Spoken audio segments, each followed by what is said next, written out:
On PC and mobiles, I will show you in a few moments how to join Motion IME Discord server. It is the same method on both PC and mobiles. For this, we will open a browser on your PC or mobile, can be whichever. In my case, I will use Opera GX. Now click on the URL bar and enter this URL to be able to join.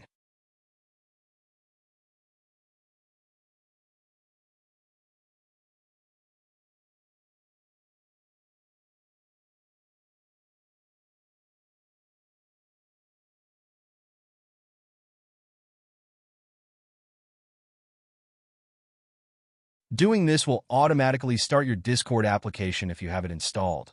Then click Join, and you will have access to the Discord server.